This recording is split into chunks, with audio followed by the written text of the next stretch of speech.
Quais são as origens do movimento da justiça social?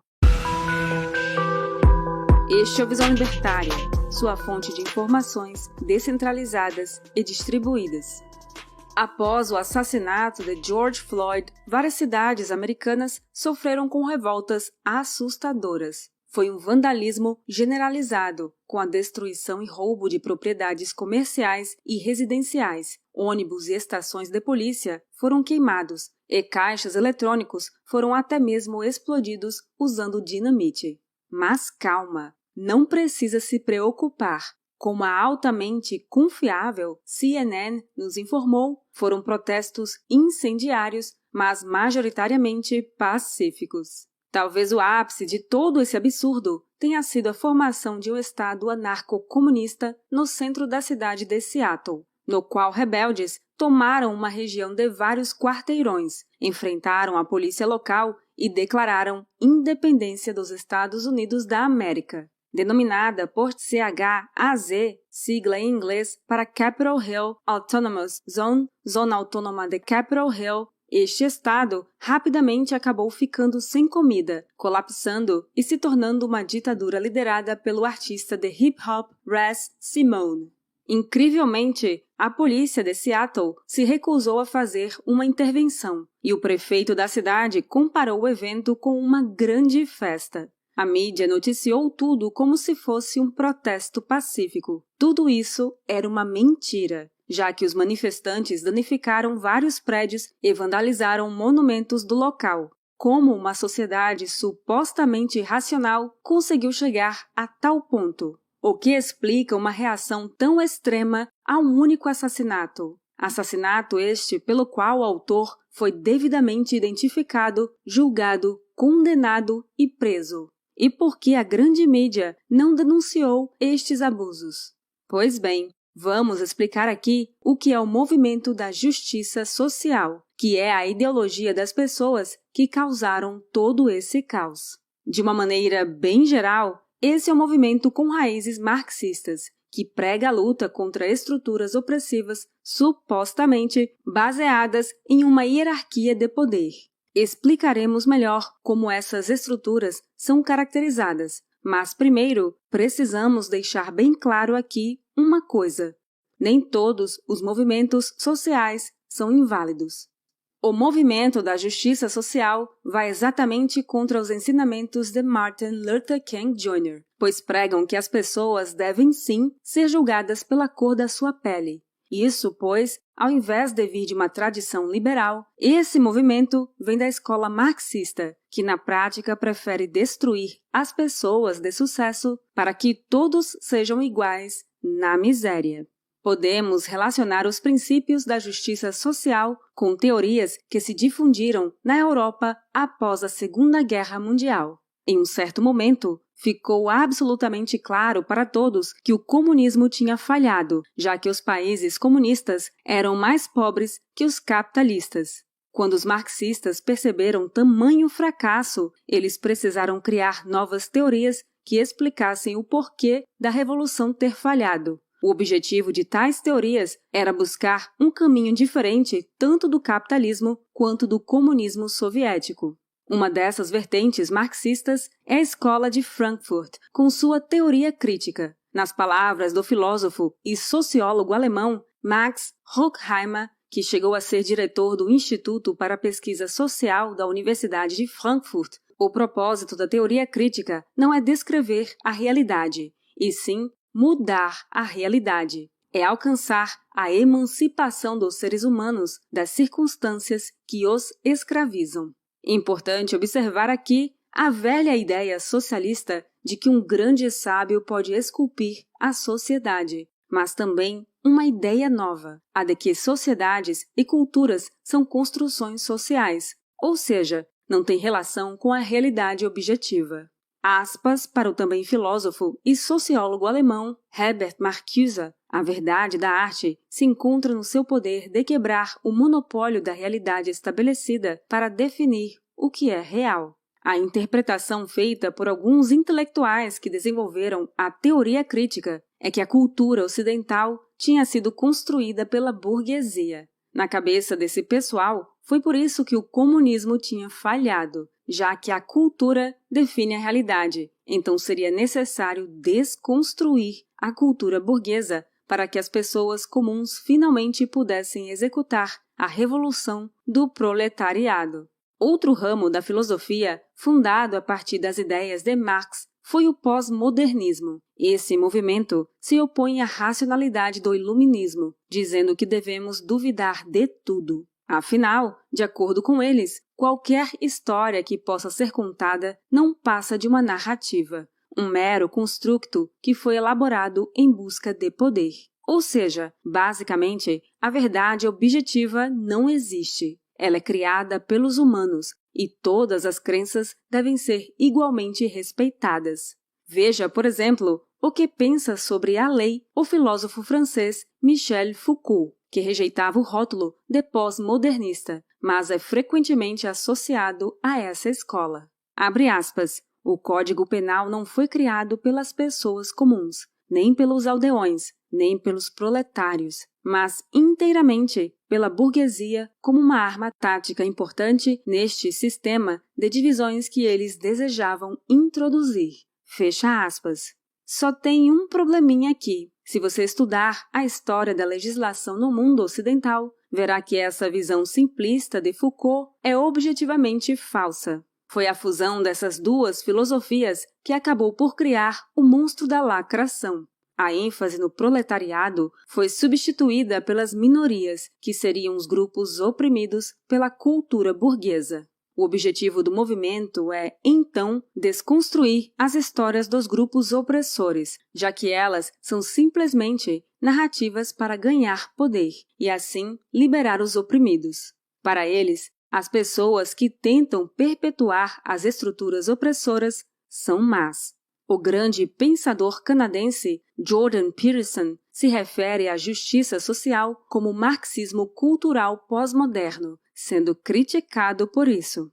Os especialistas afirmam que ele confunde termos que não têm relação alguma entre si. Porém, analisando as raízes históricas do movimento, Peterson acertou na mosca. Você pode achar que essa narrativa de opressor contra oprimido é uma visão extremamente simplista e cínica da realidade, mas ela ficou bem popular nas universidades americanas a partir dos anos 90, quando começaram a surgir vários departamentos novos, como estudos de gênero, estudos femininos, estudos de raça, dentre outros. A ideologia se tornou cada vez mais desconexa da realidade nas bolhas progressistas que se formaram nestas universidades. Seja como for, o movimento explodiu em popularidade após a crise de 2008, já que as pessoas procuravam por um bode expiatório para explicar tal cataclismo financeiro. Hoje em dia, a justiça social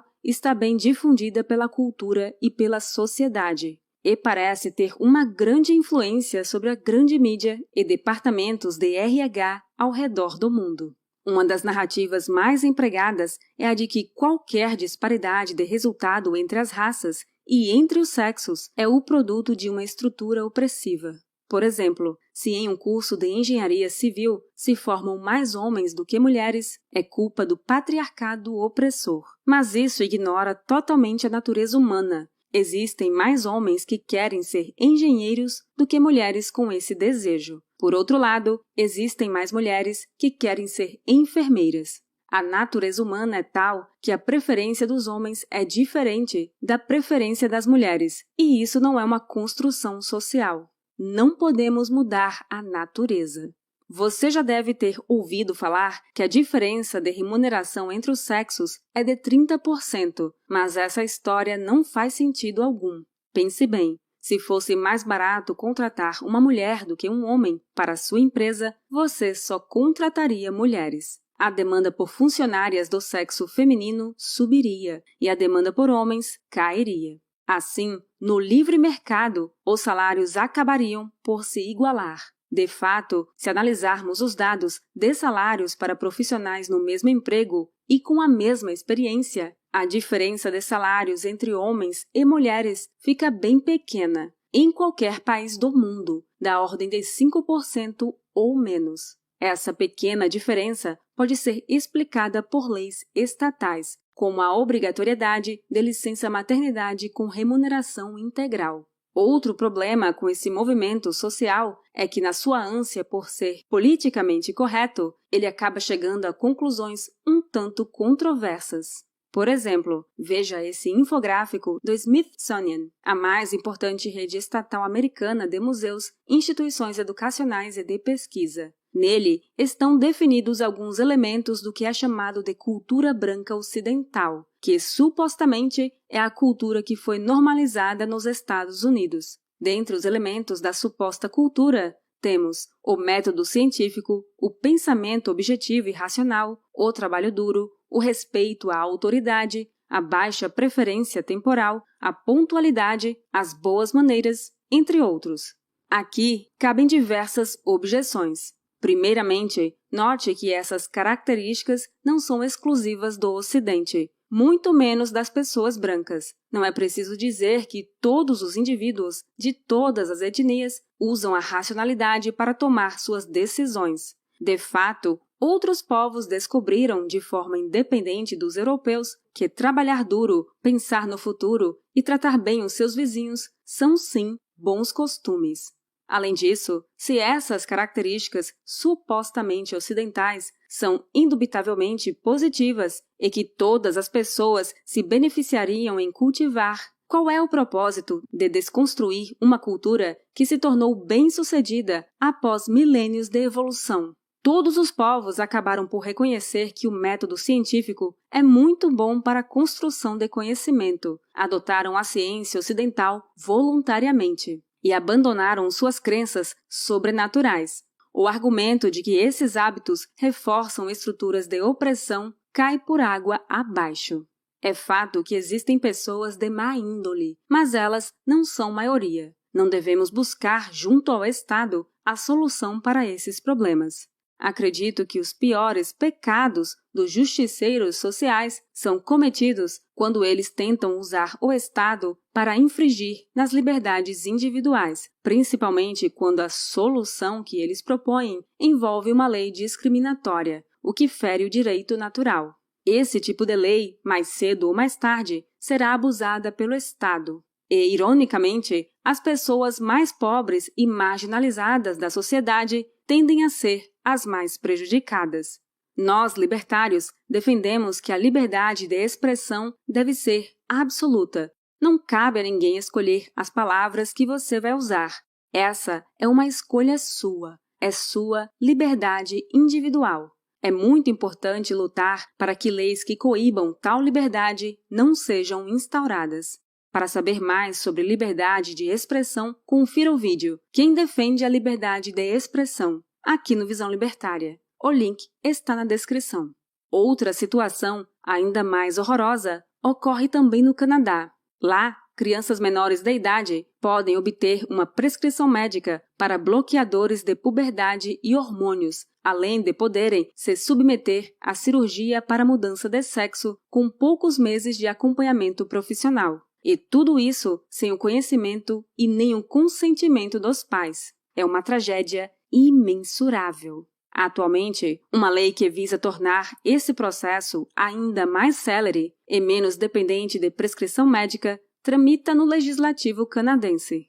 É o Gender Affirming Healthcare Advisory Committee Act de 2021, em uma tradução livre, Ato do Comitê Consultivo de Saúde para Afirmação de Gênero. Mas como resistir a esses avanços? Como frear e combater essa ideologia destrutiva? Precisamos ser firmes em nossas convicções e nunca recuar. Devemos enfrentar suas ideias e expô-las pelo que são, uma ideologia sem pé nem cabeça. A presunção marxista de que as hierarquias sociais são tirânicas e baseadas em poder é falsa. A ideia de que simplesmente desconstruir essas estruturas vai resultar em um mundo sem opressores, onde todos podem compartilhar todas as riquezas, é completamente absurda. Lembre-se que o estado natural da humanidade é a miséria, e o verdadeiro milagre a ser estudado e celebrado é a prosperidade. E nós vivemos na época mais próspera da história da humanidade, graças ao capitalismo. Finalmente, cabe observar que, em uma sociedade livre, as hierarquias emergem naturalmente, mas são hierarquias baseadas no reconhecimento de habilidades dos indivíduos e no valor que cada um agrega à sociedade. Como cada pessoa tem talentos e gostos diferentes, elas podem procurar participar das hierarquias onde se destaquem mais intensamente. Via de regra, as interações entre os diferentes indivíduos em uma sociedade não são baseadas em opressão, e sim em cooperação. São a cooperação, a livre associação e as trocas voluntárias que nos fazem mais prósperos. Nós não precisamos de igualdade, nós precisamos de prosperidade, e o único caminho para a prosperidade é a liberdade. Obrigada por sua audiência. Este artigo foi sugerido e escrito por Indivíduo Livre, revisado por Donda e narrado por Baby Yoda. Se você gosta do nosso conteúdo, inscreva-se no canal e clique no ícone de campainha para não perder os próximos vídeos. Se você quiser contribuir com o canal e sugerir uma pauta, vá ao nosso site visãolibertaria.com. Até a próxima!